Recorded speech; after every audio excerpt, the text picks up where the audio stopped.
Hello everybody, as always my name is JC and welcome to my channel. In today's video I'm going to break down what I believe is accidental and unfortunate misinformation in regards to the portrayal of adult themes in the upcoming series. Before we get started, I'd like to mention I will be covering Lord of the Rings on Prime for the entire life of this series, so if this is something that interests you, please consider subscribing to my channel, and let's begin. The story starts with this tweet from theonering.net. We are starting to see casting calls for actors comfortable with nudity.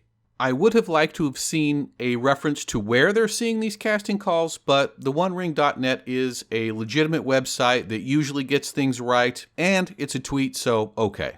Now enters Night Edge Media, a website I've never heard of. Night Edge initially does a fantastic job. They put in the legwork and find that Lord of the Rings on Prime has hired an intimacy coordinator. This advances the story because we now know in addition to nudity, we are going to see some form of on-screen sex or intimacy. Unfortunately, this is where the misinformation begins and the false narratives start to develop.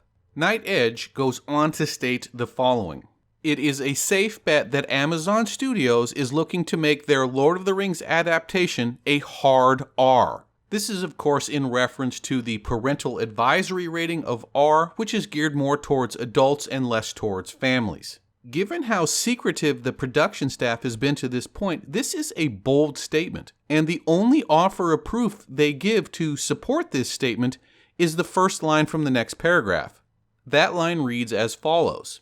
This falls in line with Amazon CEO Jeff Bezos in 2017, who mandated the streaming service produce their own Game of Thrones series, according to Business Insider. Notice the emphasis they give by putting quotes around mandated and Game of Thrones. However, when you reference the quote from Business Insider, it links back to Variety, an obviously well-known entertainment publication.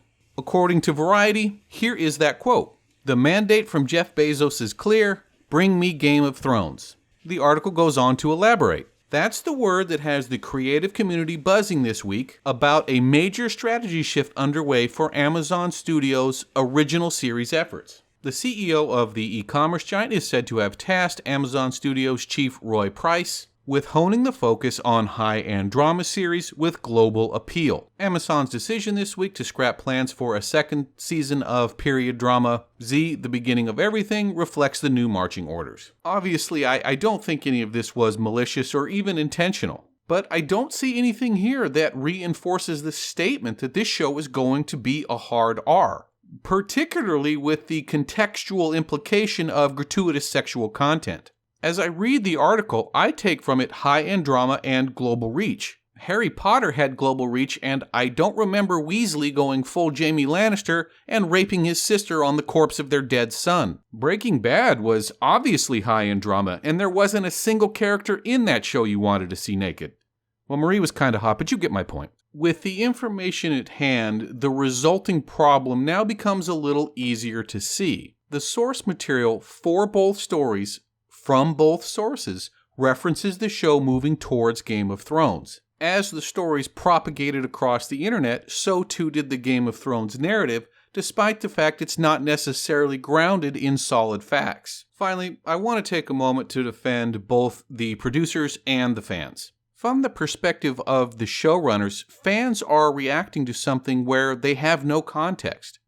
There's almost this underlying assumption that these scenes are going to be salacious and gratuitous, with no basis for that assumption. Let's also take a look at it from the fans' point of view. Yes, there absolutely was some overreaction. Twitter is the most toxic place in the universe, so overreaction was a given. However, any honest person has to acknowledge the simple fact that despite how much there is written about Middle-earth, there is a shockingly minimal amount of sex and nudity. Thus, it's perfectly understandable for the fans to have a visceral reaction when they feel you're moving away from the theme of the beloved source material. And remember, as we said earlier, it's likely any information the fans had access to in regards to this story contained the Game of Thrones implications.